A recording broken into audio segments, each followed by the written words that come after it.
Una película de acción con un toque sobrenatural, que al pasar el tiempo se volvió de culto, y es que quedaría marcada por una terrible tragedia, alimentando así la famosa maldición de los Lee. Esto es Entre mitos y leyendas, comenzamos.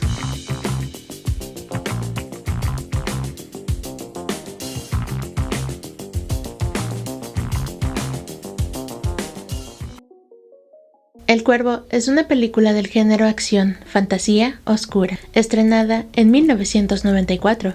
La trama trata de una pareja, Eric y Shelley, quienes están a punto de casarse el día de Halloween. Pero una noche, antes en la llamada Devil's Night o Noche del Diablo, Shelley es ultrajada de una manera muy violenta por una pandilla callejera. Eric, al llegar a casa, se encuentra con una escena terrible y al tratar de ayudar a su novia, es golpeado, apuñalado, balaceado y para colmo lo arrojan por la ventana, muriendo al instante, mientras que Shelley queda con vida pero sufriendo en una larga agonía hasta que fallece en el hospital.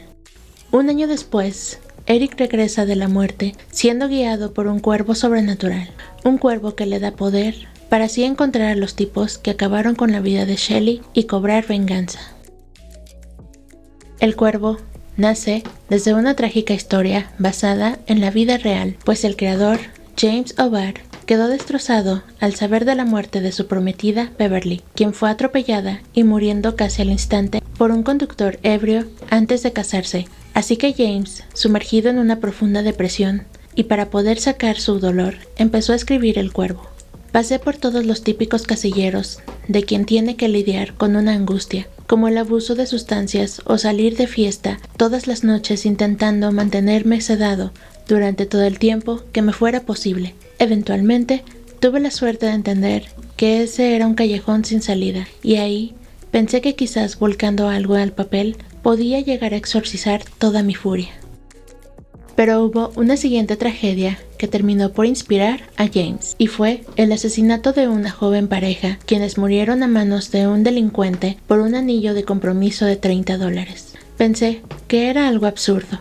Por un anillo de compromiso de $30, 2 personas habían muerto. Eso se convirtió en un disparador. La idea de que pudiera existir un amor tan fuerte que incluso fuera capaz de vencer a la muerte, y que un alma no pudiera descansar hasta no arreglar las cosas.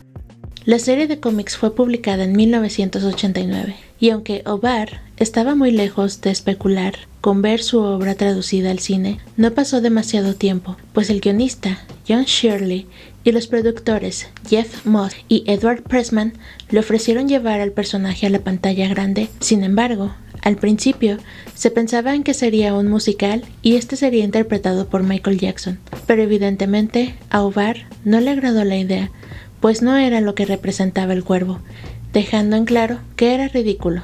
Y debo decir que a pesar de que me encanta Michael Jackson, definitivamente no era una buena idea. Así que el guión fue escrito por David Shaw y John Shirley, y fue dirigido por Alex Proyas, siendo este su primer proyecto grande.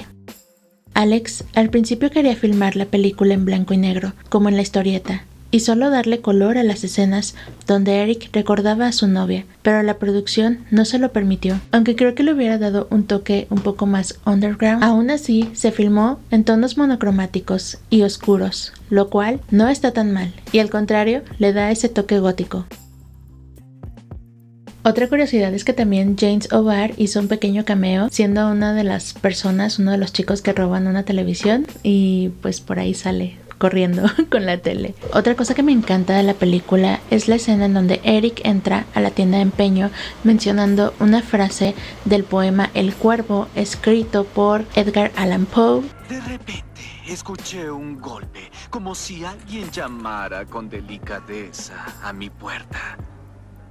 Al principio se tenía pensado que el músico Iggy Pop fuera el personaje de Funboy. Sin embargo, no checaban los tiempos con la agenda de Iggy, pues tenía muchos conciertos en puerta, y este fue cedido al actor Michael Massee, aunque tiempo después Iggy formaría parte del elenco de la secuela El Cuervo, Ciudad de Los Ángeles, de 1996. Otros cambios que se hicieron fue que en el cómic el personaje de la pequeña Sarah se llamaba Sherry, pero en la película se cambió debido a que era muy similar al nombre de Shelley, al igual que el nombre del personaje de la mamá de Sarah. Ella era Sandy, pero se cambió por Darla.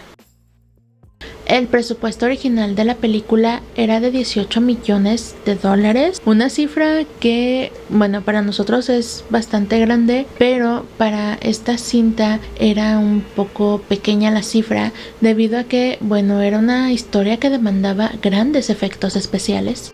Pero con ese dinero, las regulaciones con respecto a los horarios de rodaje, las condiciones óptimas para los actores y otras cuestiones gremiales que en Los Ángeles no se hubiera podido evitar, obligaron a la producción a trasladarse a Carolina del Norte, un lugar donde las reglas laborales eran más laxas. Pero como consecuencia de esto, los problemas formaron parte de lo cotidiano. El trabajo comenzó el 1 de febrero de 1993 y ese mismo día, un carpintero de 26 años sufrió graves quemaduras en manos, torso y rostro por el impacto con cables de alta tensión. En los siguientes meses se sumarían más accidentes, como el de un obrero que se perforó la mano con un taladro, un doble que cayó mal y se rompió varias costillas, y el misterioso incendio de un camión con elementos de utilería. Pero la cereza del postre sería un desastre natural, la llegada de un huracán que destrozó exteriores de la filmación y que obligó al equipo a terminar el rodaje en interiores. Esto también haría que la película se filmara por partes y todas salteadas. Y Brandon era uno de los que más sufría, pues tenía que filmar varias escenas con el torso desnudo y se la pasaba con mucho frío, lo cual le trajo una descompensación tan fea que terminó bajando 10 kilos y con el tiempo su agente Jan McCormack calificó las condiciones de trabajo como inhumanas. Y cómo no, si desde un inicio la historia del cuervo se vio envuelta en muchas tragedias. Y hablando de Brandon, fue el hijo mayor de la estrella de cine y artes marciales Bruce Lee. Brandon nació el 1 de febrero de 1965 en Carolina del Norte, justo el último día del año del dragón. Brandon era muy unido a su padre y Bruce le enseñó todo acerca de las artes marciales. A pesar de su corta edad, Brandon demostró también ser muy bueno. La familia Lee viajó a Hong Kong para un nuevo proyecto cinematográfico de Bruce Lee en 1971. Brandon estudiaría en el Colegio La Salle, una escuela católica a la que también asistió su papá. Brandon se destacaría por ser muy inteligente. Además, aprendió el idioma cantonés y realizó algunas presentaciones en la televisión de dicho lugar junto a su padre. Pero pronto su vida daría un cambio inesperado, pues en 1973, cuando Brandon tenía 8 años, falleció su papá, Bruce Lee, en medio del rodaje de una película llamada El Juego de la Muerte a los 33 años de edad. Esto dejaría marcado a Brandon, pues con la pérdida de su padre, simplemente ya no quiso continuar con la escuela. Sacaba malas calificaciones, de más grande tuvo que dejar la escuela debido a su mal comportamiento, y a sus 18 años, en 1983, recibió el título Get, que acreditaba tener los conocimientos de la secundaria. Brandon se volvió el chico malo y de alguna manera se comprende, pues perder a tu papá a una temprana edad no es algo fácil de digerir, y más si ellos eran muy unidos. Aún así, Brandon no dejó la escuela de teatro y regresó a Nueva York para tomar clases de actuación en el famoso Instituto de Teatro y Cine Lee Strasberg, y fue parte del grupo estadounidense New Theater, fundado por su amigo John Lee Hancock, quien hizo la obra Full Fed Beast, en la que participó Brandon. Esto de alguna manera ayudó a centrar a Brandon, pues ya instalado en California, volvió a practicar artes marciales, las cuales había dejado a un lado tras el fallecimiento de su padre. Brandon siempre quiso ser actor, pero quería ser reconocido por sus habilidades y no simplemente por ser el hijo de Bruce Lee. Así que se mudó a Los Ángeles, donde aceptó empleos de bajo presupuesto como asistente de producción, haciendo cameos no reconocidos. Y su oportunidad llegó gracias a Lynn Stellmeister, quien introdujo a Brandon dentro del proyecto Kung Fu, la película, de 1986. Aquí obtuvo el papel secundario bajo el nombre de Chung Kwang y actuó al lado del fallecido actor David Carradine, quien años más tarde interpretó a Bill en la franquicia de Kill Bill de Quentin Tarantino. La película recibió excelentes críticas y más tarde, ese mismo año, se le ofreció hacer el papel de protagonista en la película de acción Legacy of Rage. Aquí actuó al lado del actor Bolo Yeung. La película se estrenó el 20 de diciembre de 1986 y aunque le fue muy bien y le habían ofrecido grabar la segunda parte, Brandon ya no aceptó, pues él decía que si se quedaba más tiempo en Hong Kong no podría hacerse valer de su propio nombre en el mundo del cine y siempre estaría ligado al nombre de su padre. Y aunque esto es más que obvio, pues Bruce Lee fue una gran estrella, Brandon no quería colgarse del nombre de su padre. En cada entrevista siempre hablaba de él con mucho respeto, pero mantenía distancia entre ambos. My father always used to say that at some point in your martial arts training, you've got to start to kick over into the headspace, right? And deal with the fact that what you're talking about here is someone trying to take your life and you having the potential to take someone else's. En enero de 1988, Brandon hizo una aparición especial en la segunda temporada de O'Hara, una serie de televisión estadounidense que tuvo al gran Pat Morita como protagonista principal.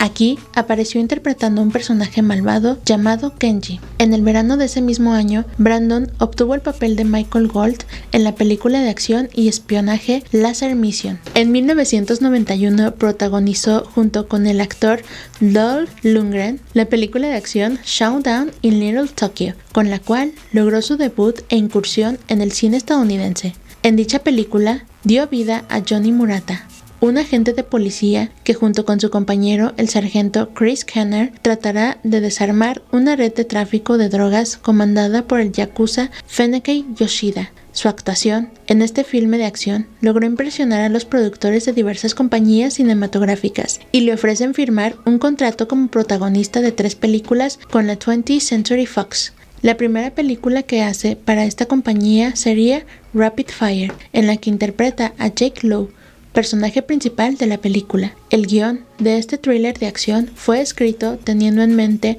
a Brandon, donde además de actuar, coordinó las escenas de lucha junto con Jeff Imada para darles un toque más realista y creíble. Gracias a Rapid Fire, que se estrenó en Estados Unidos el 21 de agosto de 1992, Lee llegó a ser aclamado por el público, por lo que declaró entre lágrimas que seguramente su padre, al verlo, le estaría sonriendo. Que por cierto, en septiembre de 1992 vino por primera y única vez aquí a México, y aquí en México fue muy bien recibido por el público mexicano. La verdad es que aquí Brandon es muy querido y obviamente también su padre. Y bueno, algo que sí noté muchísimo en las entrevistas que le hicieron es que él era muy sencillo, muy carismático, nada sangrón. Me siento muy orgulloso de este film.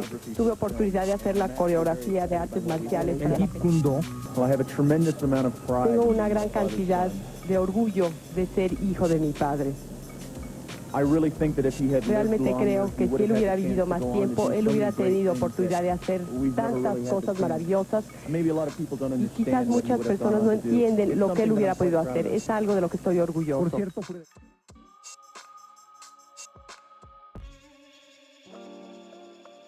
Es que de verdad que él tenía un corazón muy noble y pues ahí te das cuenta de la calidad y la educación que tuvo por parte de Bruce Lee y obviamente también de su mamá. Brandon era súper sencillo, muy amable, muy atento, se nota la calidad de persona que era. Brandon también fue a Suecia con el fin de seguir promoviendo la película y ahí el director Richard Holm le pidió que hiciera un cameo en su película Sex, Lies and Video Violence y él aceptó. Esta escena fue grabada fuera del Café Ópera, una de las discotecas más grandes de Estocolmo en ese momento. La película se rodó durante un largo periodo entre 1990 y 1993, pero por razones diferentes se retrasó una y otra vez, así que por fin fue lanzada en el año 2000, 7 años después de la muerte de Brandon. Esta película fue dedicada a él en las últimas líneas de los créditos finales. Regresando a 1992, Brandon se da cuenta del nuevo proyecto que tenía en manos la productora Dimension Films, la adaptación cinematográfica del comic book de James O'Barr, El Cuervo. Brandon rápidamente hizo lo posible por convencer a Pressman de obtener el papel protagonista, pues sentía que por fin había llegado esa oportunidad de despegarse un poco de las artes marciales y así poder explotar su talento dramático interpretando a Eric Draven, rol que finalmente le dieron. Brandon se comprometió tanto con el papel que solo dormía de 2 a 3 horas durante el día, ya que El Cuervo solamente se filmaba de noche y con mucha lluvia fabricada, así que pasaba mucho tiempo mojado, con frío, desvelado, y además él mismo se maquillaba horas antes de empezar a rodar, pues así el maquillaje ya salía desgastado y era perfecto para las escenas. Pero Brandon no era la primera opción para el personaje de Eric Draven. O'Barr al principio no quería que Brandon interpretara a Eric, él se iba más por Johnny Depp. Sin embargo, a Johnny no le interesó el papel, así que el director sugirió 2 nombres más, Christian Slater y River Phoenix. Y siento que si River hubiera hecho el papel de Eric, igual también le hubiera quedado muy padre, dándole un toque un poco más alternativo, pero pues igual también como que no le checó muy bien. Y aparte pues también River se murió ese mismo año, pero él se murió el 31 de octubre, el día de Halloween. Se me hace muy raro porque pues él también estuvo como opción para interpretar a Eric Draven, y bueno, también ese mismo año pues falleció Brandon, nada más que Brandon murió un 31 de marzo, o sea, todo raro, ¿no? 31, bueno. El punto es que O'Barr creía que la presencia de Brandon iba a reducir la película a una de peleas del montón, pero a medida que vio cómo Brandon se adentró en el antihéroe y cómo le echaba sus ganas, cambió de opinión. El nivel de presencia y carisma que le otorgó al personaje fue asombroso. Nadie se dio cuenta de lo duro que trabajó. Opinó una vez que el rodaje comenzó y agregó: él hizo todas sus peleas y casi todas sus escenas de riesgo. Lo único que no hizo fue el caer de los edificios porque no se lo permitían. Y ni hago mención a su actuación porque él supo darle al personaje la mezcla justa de humor, dolor y ferocidad. Para Lee, la oportunidad era inmejorable. El actor intentaba afianzar su lugar en la industria, no solo como un héroe de acción, sino también como un artista capaz de componer papeles de peso dramático. Draven le permitía combinar lo mejor de ambos mundos. En una entrevista con Entertainment Weekly, el productor Jeff Moss recordó una charla con Lee. Brandon estaba muy satisfecho. Recuerdo incluso que una vez me dijo: más allá de lo que pase con este proyecto, nada será más importante que saber que pude interpretar a Eric Draven. Este es mi personaje ideal. En la famosa última entrevista de Brandon Lee, él menciona que no sabía si su destino era interpretar el papel de Eric Draven, pero él se sentía muy afortunado de poder hacerlo, que era un papel maravilloso y le daba la oportunidad de arriesgarse.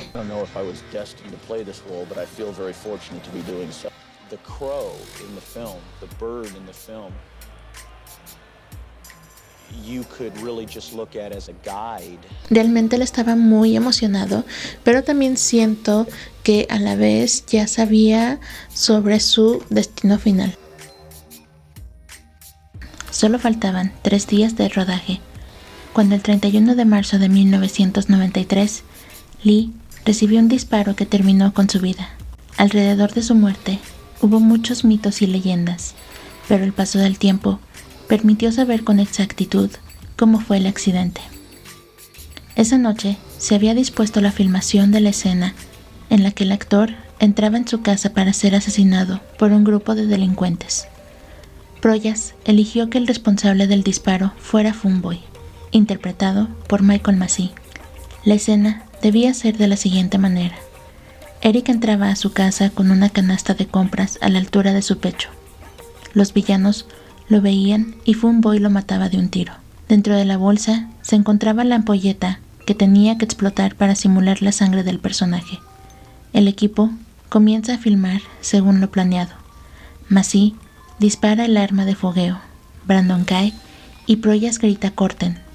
Todos vuelven a sus puestos, pero rápidamente advierten que Lee no se levanta del piso y que con la mano comienza a hacer gestos erráticos. Cuando se acercan, notan un gran charco de sangre proveniente de su abdomen y llaman a una ambulancia. A la 1 de la mañana, el actor ingresa al hospital de New Hanover y los médicos descubren un orificio en su estómago. Sin perder tiempo, intentan estabilizar sus signos vitales para llevarlo al quirófano. Es intervenido durante casi 6 horas, pero todo lo que hicieron fue en vano. El daño era irreversible. Se supo que la bala perforó el abdomen, específicamente el estómago, y varios órganos vitales, y se detuvo al lado de su espina dorsal, provocándole así una importante pérdida de sangre. Durante la operación, Lee recibió una cantidad de sangre equivalente a la que poseen 6 adultos, pero los médicos igual no pudieron salvar su vida. Brandon, de apenas 28 años de edad, fue declarado muerto a la 1 de la tarde, el 31 de marzo de 1993.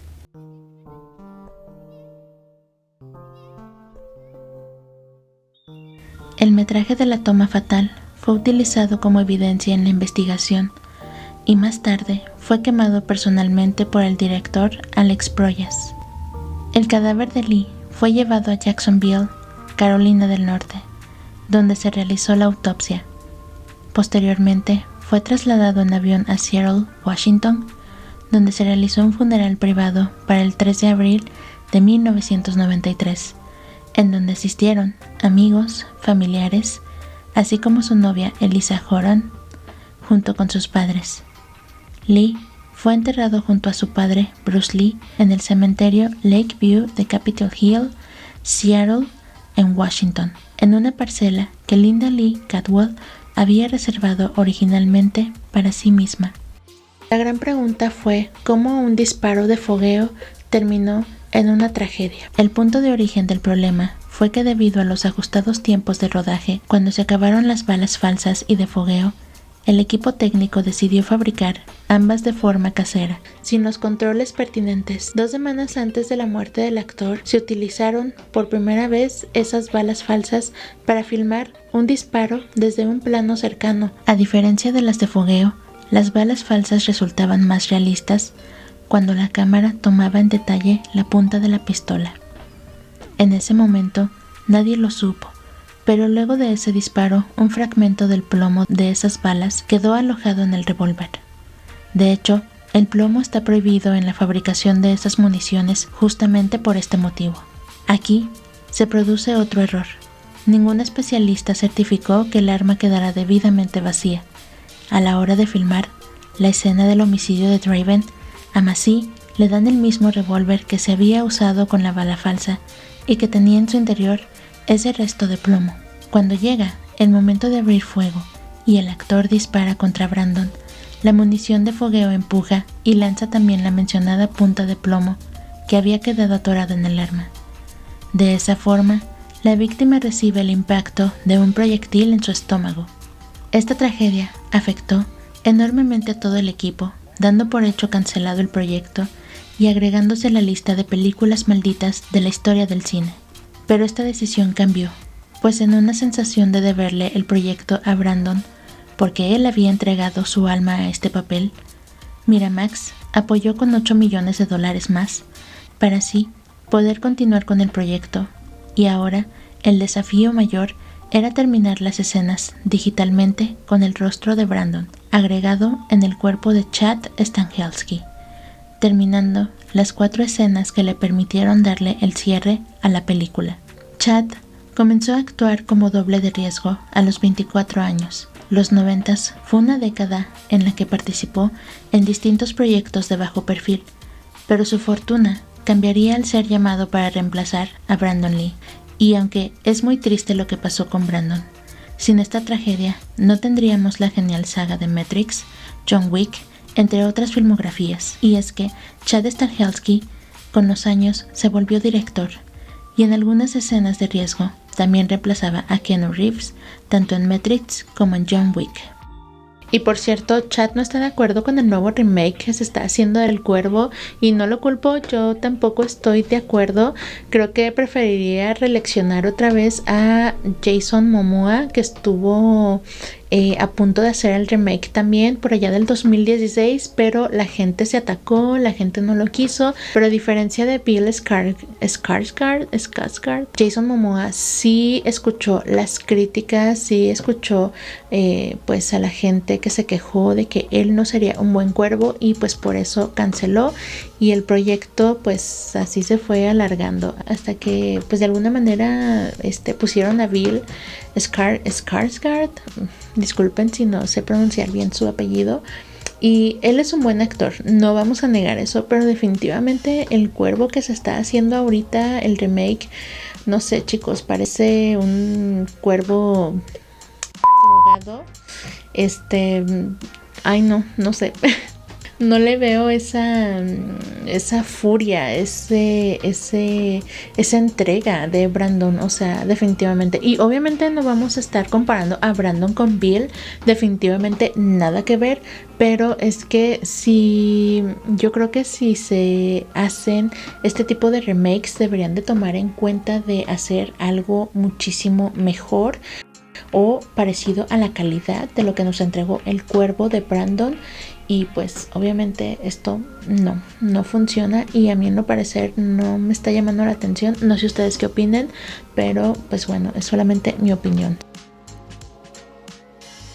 Después de la muerte de Brandon, el más afectado en todo esto fue Michael Massee, pues quedó traumado, y aunque al principio ya no quiso seguir con la película, decidió terminarla, pero se sentía muy mal y entró en depresión. Durante un año no pudo trabajar debido al estrés generado por la tragedia, y aunque fue declarado inocente, la mamá de Brandon, Linda Lee, lo demandó por homicidio, aunque la demanda no procedió. En 2005, en una entrevista para el programa Extra, el actor reconoció: "Creo que uno nunca se recupera de una situación como esta". El 20 de octubre del 2016, con 64 años, Massee murió a causa de un cáncer de estómago, y los diarios del mundo titularon que había muerto el responsable de matar por accidente a Brandon Lee. En vida, y atormentado por lo sucedido, jamás fue capaz de ver el cuervo, algo que se me hace un poco injusto, pues él no sabía lo del arma, y siento que el cáncer que le dio fue derivado de este susto. Por otro lado, la muerte de Lee dejó en suspenso su boda, pues esta se celebraría a mediados de abril con Eliza Horan, quedando con el corazón roto. Y por eso, en los créditos finales de la película, la leyenda fue dedicada para Brandon y Eliza. Aunque después de la tragedia y ya recuperándose, Eliza se dedicó a impulsar campañas para que en los rodajes se implementaran controles más rigurosos con respecto al uso de armas de fogueo. Eliza fue clave de la creación de un programa que llevó el nombre de Brandon Lee y cuyo objetivo fue el de controlar la manipulación de armas en las filmaciones, con el fin de evitar una tragedia similar. Cuando llegó a los medios la noticia de la muerte de Brandon y las evidentes coincidencias que su final tenía con el de su propio padre, quien también murió en el rodaje de una película, las teorías no se hicieron esperar. Algunas versiones aseguraban que Lee había sido asesinado por un francotirador que aprovechó la escena del disparo, mientras otros señalaban que la mafia se había encargado de cambiar una bala de fogueo por una real. Con el tiempo y los análisis llevados a cabo, estas teorías quedaron descartadas. Otro mito alrededor del film es que la escena en la que Brandon muere efectivamente quedó en el corte final de la película, pero se dice esto es completamente falso.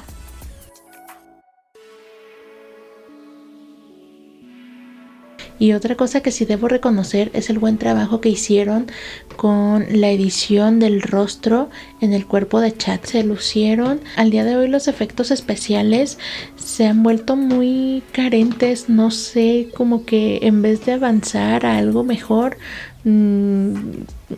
creo que estamos como retrocediendo, ¿no? A comparación con la desfachatez que hicieron en la película de Bruce Lee, El juego de la muerte, que ojalá nunca hubiera salido a la luz. En lo personal, siento que fue una burla a Bruce Lee. El Cuervo fue una película que se ganó el estatus de culto debido a su alta calidad y porque se hizo en una época en la que no era tan común ver películas basadas en cómics y menos en títulos que fueran violentos como una historia oscura que nada tiene que ver con los superhéroes que usan capa. Y es que, en medio de escenas de acción muy bien cuidadas que resultan increíbles, tiroteos en los que los cuerpos caen derramando sangre a su paso y el protagonista tomando venganza mientras también ayuda a algunas personas que aparecen en su camino, el ritmo de la película se mantiene en perfecto balance entre acción y momentos emotivos, además de los momentos sobrenaturales que juegan un papel primordial. Brandon se roba la cinta con su magistral interpretación de este antihéroe que marcó y sigue marcando a diversas generaciones a través de los años, convirtiéndose en un estandarte de ciertos sectores de la cultura gótica y dark. Brandon se ganó el corazón de millones que al día de hoy lo recordamos con mucho cariño, dejándonos la enseñanza de que el amor verdadero es para siempre. Y como decía Eric Draven, no siempre lloverá. Esto fue Entre Mitos y Leyendas. Adiós.